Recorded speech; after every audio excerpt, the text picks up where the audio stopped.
नमस्कार बच्चों, स्वागत है आपका हमारे YouTube चैनल में। तो आज के इस वीडियो में हम लोग देखने वाले हैं हिंदी कुमार भारती पार्ट 6 दो संस्मरण का प्रश्न और उत्तर। ठीक है, तो सबसे पहले मैं आपको ये वाले प्रश्न का उत्तर देना चाहूँगी। जैसे ये देखो, ये आपका पार्ट है, इसके बगल में पेज नंबर 29 पे, ठीक है, यहाँ पे एक प्रश्न है कि घर में अतिथि के आगमन पर आपको कैसा लगता है, बताइए। तो जब आपके घर में कोई अतिथि आते हैं यानी कि मेहमान आते हैं, तब आपको कैसा लगता है वो बताना है। तो देखिए मैंने लिखा हुआ है, देखो आपको कैसा लगता है आप इसमें लिखिएगा। अब मुझे जैसा लगता है मैंने वो यहाँ पे लिखा हुआ है। ठीक है, तो चलो पढ़ करके बता देती हूँ, उसके बाद हम स्वाध्याय की ओर आगे बढ़ेंगे। तो क्या है यहाँ पर देखो, हमारे देश में अतिथियों को देवता माना गया है। जिस प्रकार से हम देवताओं का आदर करते हैं, उसी प्रकार अतिथियों का भी हमें आदर सम्मान करना चाहिए। अतिथि का अर्थ ही होता है जिसके आने जाने का समय तथा दिन निर्धारित ना हो, है ना। आपके घर पहुंचने वाला अतिथि कभी असमय भी पहुंच सकता है। असमय आने वाले अतिथि को भी हमें वही सम्मान देना चाहिए जो सम्मान हम समय से आने वाले अतिथि को देते हैं, है ना। अतिथि अभी सुना होगा आपने, कहते हैं ना अतिथि देवो भव। हमारे यहाँ पे अतिथियों को क्या माना जाता है, देवता माना जाता है ना। इसीलिए अगर कोई अतिथि आते हैं तो हमें उनका सम्मान करना चाहिए। जैसे हम अगर कोई हमारा बहुत प्रिय आने वाला रहता है तो उसका कैसे हम सम्मान करते हैं, है ना। तो वैसे ही अगर कोई अतिथि आ जाता है, मतलब बिन बुलाया ही ऐसे ही आपके घर में आ जाता है, तो उसका सम्मान आपको करना चाहिए। ठीक है, अब इसके बाद हम ना स्वाध्याय शुरू करेंगे। तो स्वाध्याय में जो भी प्रश्न दिए गए हैं उनके उत्तर मैं आपको बताऊंगी। तो आ जाइए अभी नीचे, ये लीजिए, यहाँ से आपका स्वाध्याय शुरू हो रहा है। ठीक है, तो पहला प्रश्न क्या है कि सूचना के अनुसार कृतियाँ करो। इसमें फर्स्ट वन है संजाल पूर्ण कीजिए। आपको ये संजाल क्या करना है, पूर्ण करना है। देश की विशेषताएं कौन कौन सी हैं वो आपको ये जो खाली यहाँ पे सर्कल दिखाई दे रहा है ना, इसमें लिखना है। तो चलो मैं आपको इसका उत्तर बताती हूँ। देखो, देश की विशेषता, पहला देखना, देश की विशेषता यह है कि यहाँ पर देखिए लिखा हुआ है, यहाँ पर अनेकता में क्या है, एकता है। दूसरा, यहाँ की संस्कृति, यहाँ की सभ्यता और देशों से अलग ही है। फिर भारत भौगोलिक दृष्टि से विश्व का 7वां सबसे बड़ा देश है। भारत विश्व का सबसे बड़ा लोकतंत्र है। तो ये हमारे देश की विशेषताएं हैं। कुछ कारण लिखिए। कारण लिखना इसमें पहला प्रश्न है कि लेखक रोज रोज रिश्तों की कहानियां लिखते हैं। क्यों लिखते हैं? क्योंकि आज आदमी सबके बीच रहकर भी सबसे क्या हो गया है, अकेला हो गया है। वास्तव में कोई रिश्ता बचा ही नहीं है। अगला प्रश्न, हमारे वे मेहमान आधी रात घर पहुंचे। तो इसका कारण क्या है? क्योंकि ट्रेन 5 घंटे क्या थी, लेट थी। ठीक है, अभी तीसरा यहाँ पे प्रश्न है, उत्तर लिखिए। तो रजाइयों की संख्या कितनी, 2। महिला का इलाज यहाँ हुआ, कहाँ पे, पटना मेडिकल कॉलेज अस्पताल में। चौथा प्रश्न, कृति कीजिए। पहला इसमें पाठ में आए शहरों के नाम कौन कौन से, पटना और दिल्ली। उसके बाद तिल से बनी मिठाइयों के नाम, तो गजक और तिलकुट। ठीक है, अगला प्रश्न है, देखो ये सभी प्रश्न आपकी टेक्स्ट बुक में दिए गए हैं, तो आप लोग टेक्स्ट बुक लेकर के देखना एक बार। देखो ये आपकी किताब है ना, तो सबके सब प्रश्न इसमें दिए गए हैं, आप एक बार इसको लेकर के देखते जाइएगा। ठीक है, अगला प्रश्न है अंतर स्पष्ट कीजिए। अंतर स्पष्ट करना है, कर सकते हैं अकेले हम और रिश्तों के बीच। अकेले हम क्या क्या कर सकते हैं और रिश्तों के बीच रहकर क्या कर सकते हैं वो आपको बताना है। ठीक है, तो अकेले हम क्या कर सकते हैं, अकेले हम सिर्फ बोल सकते हैं, और रिश्तों के बीच रहकर हम क्या कर सकते हैं, रिश्तों के बीच हम बातें करते हैं। दूसरा, अकेले हम मजे करते हैं और रिश्तों के बीच हम उत्सव मनाते हैं।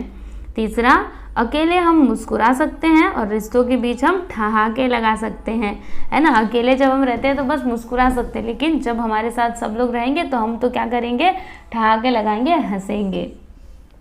अगला प्रश्न है कृदंत तथा तद्धित शब्द बनाइए। देखिए यहाँ पे एक गोला दिया गया है, ये देखिए, इसमें आपको कृदंत और तद्धित शब्द बनाने हैं। तो इसका उत्तर यहाँ पे देखिए मैंने लिख दिया है, कृदंत बचाव, तद्धित क्या हो जाएगा, मानवीय। ठीक है, फिर उड़ान ये हो जाएगा व्यक्तित्व, चाल सांस्कृतिक, मांग अधिकारी, सजावट शिक्षित, लेखक लिखावट, इच्छुक इच्छित, बैठक क्षणिक, दौड़ आत्मीय। अगला प्रश्न है अभिव्यक्ति। इसमें क्या है कि सहकारिता ही जीवन है विषय पर अपने विचार लिखिए। सहकारिता ही जीवन है, इस विषय पर आप अपने विचार लिखो कि आप इसके बारे में क्या सोचते हो, सहकारिता के बारे में आप क्या सोचते हैं वो आपको लिखना है। तो देखिए मैंने लिखा हुआ है एकाकी जीवन, एकाकी मतलब क्या, अकेला, ठीक है। तो जो एकाकी जीवन होता है यानी जो अकेला जीवन होता है हिमालय पर साधना के लिए भले ही उपयुक्त हो, है ना। अगर आपको हिमालय पर जाकर के साधना करनी है तो एकाकी जीवन आपके लिए बहुत अच्छा है ना। वैसे ही आपको रहना चाहिए अकेले, क्योंकि आपको साधना करनी है। लेकिन संसार में एकाकी जीवन का कोई महत्व नहीं है। मतलब आप संसार में भी हो और फिर अकेले हो तब तो ये कुछ बात जमती नहीं है ना। मनुष्य को दूसरों से सहयोग लेना पड़ता है और सहयोग देना पड़ता है ना। कभी कभी हमको समझिए किसी के सहयोग की ज़रूरत पड़ती है, तो अभी आपको अपना टाइम आया तो आपने उनसे सहयोग ले लिया, लेकिन जब उनका टाइम आएगा तो क्या आप उनकी मदद नहीं करोगे? बिल्कुल करेंगे, है ना। तो वही यहाँ पे दिया गया है, परस्पर अवलंबन से वे आगे बढ़ सकते हैं। वास्तविक शक्ति संगठन में निहित है। सहकारिता का अर्थ है सहयोग से मिलजुल कर काम करना। सहकारिता के कारण छोटे छोटे किसान, गांव के मजदूर आपस में मिलकर बड़े से बड़ा काम कर सकते हैं। सही बात है ना। अगर आप साथ साथ में काम करोगे तो आप बड़े से बड़ा काम कर सकते हो, ठीक है। जैसे अभी एग्जाम्पल दिया गया है गुजरात का अमूल आपको पता है ना, अमूल, और महाराष्ट्र के गन्ने की मिलें सहकारिता के कारण ही क्या हुई हैं, सफल हुई हैं। मतलब लोगों ने सब मिलजुल करके काम किया तब जाके ये सफल हो पाया है। अब लोग सहयोग करके सहकारी बैंकों की स्थापना करने लगे हैं। गांव में किसान सहकारी समितियां बनाते हैं। इन समितियों से किसानों को ऋण, खाद, बीज आदि चीज़ें कम ब्याज पर मिलती हैं। इस प्रकार लोग साहूकार के चंगुल से क्या होते हैं, बच जाते हैं। इस प्रकार यह कहना सही है कि सहकारिता ही जीवन है, क्योंकि इसी से जीवन क्या बनता है, खुशहाल बनता है, ठीक है। आगे अभी शुरू होता है आपका भाषा बिंदु, ठीक है। तो देखो भाषा बिंदु में जो भी प्रश्न होते हैं ना, ये सभी व्याकरण के प्रश्न होते हैं, हिंदी व्याकरण के, ठीक है।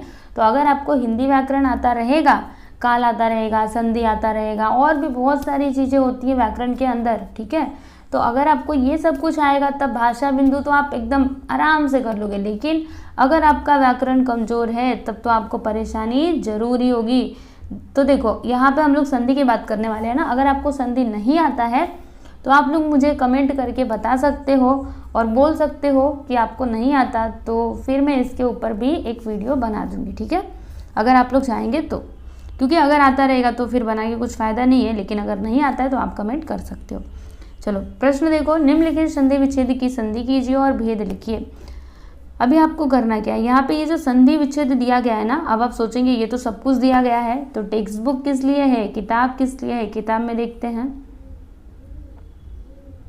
ये देखिए यहाँ पे क्या है कि निम्नलिखित संधि विच्छेद की संधि कीजिए। देखिए यहाँ पे ये संधि विच्छेद दिया गया है, तो इसकी संधि आपको करनी है और फिर संधि का भेद भी लिखना है, ठीक है। तो देखिए हमने यहाँ पे लिखा हुआ है दुर्लभ, तो क्या हो जाएगा संधि शब्द दुर्लभ। कौन सी संधि है ये, विसर्ग संधि। उसके बाद महात्मा स्वर संधि है, अनासक्त स्वर संधि, अंतश्चेतना होगा यहाँ पे, ऐसे नहीं होगा, अंतश्चेतना। मैं आपको बताती हूँ कैसे लिखाएगा, एक मिनट यहाँ पे लिखती हूँ, अंतश्चेतना। बस आप यहाँ पे च बना लीजिएगा व के जगह पे, ठीक है, व के जगह पे च बना लीजिएगा, बाकी सब ठीक है। ये आपका विसर्ग संधि हो जाएगा। समतोष, ये क्या हो जाएगा, संतोष। व्यंजन संधि है सदैव, तो ये क्या है, स्वर संधि है। आगे चलते हैं, तो अगला प्रश्न है, चलो टेक्स्ट बुक में देखते हैं। निम्नलिखित शब्दों का संधि विच्छेद कीजिए और भेद लिखिए। देखिए यहाँ पे शब्द दिए गए हैं, तो इनका आपको संधि विच्छेद करना है और फिर यहाँ पे भेद भी लिखना है। तो देखिए हमने यहाँ पे लिखा हुआ है सज्जन, इसका संधि विच्छेद क्या हो जाएगा, सतजन, ठीक है।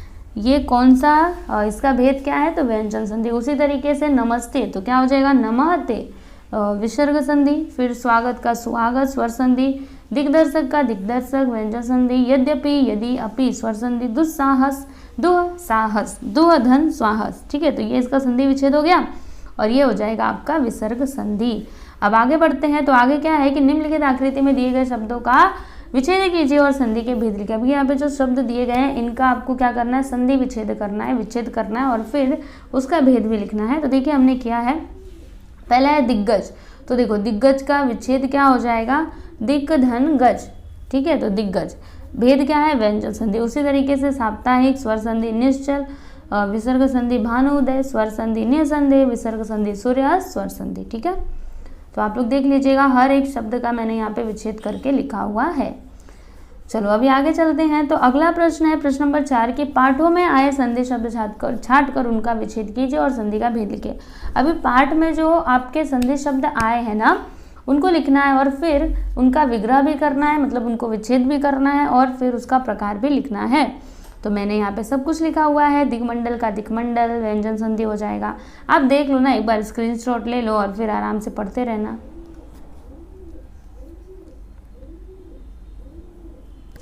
चलिए आगे चले।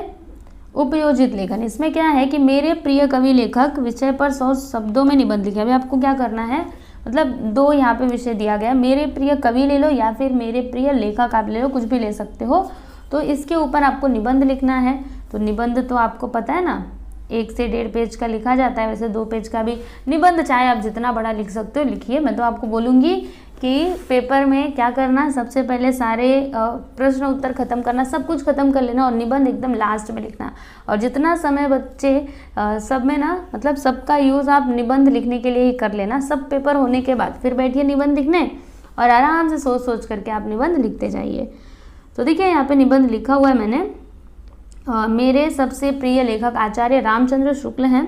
शुक्ल जी हिंदी के उद्धट, समालोचक, उच्च कोटि के निबंधकार तथा सहृदय एवं भावुक कवि थे। उनकी जैसी मौलिक विवेचना शक्ति, लेखकों के मनोभावों का सूक्ष्म निरीक्षण तथा गुण दोनों के मूल्यांकन की अपूर्व क्षमता आज तक के समालोचकों तथा निबंधकारों में नहीं है। फिर इसके आगे भी हमने लिखा है इन्हीं के बारे में। तो आप एक काम करो, मैं इसको पढ़ती नहीं हूँ, आप है ना स्क्रीनशॉट ले लीजिए ये पूरे पेज का और आराम से आप पढ़ते रहना और लिखते रहना।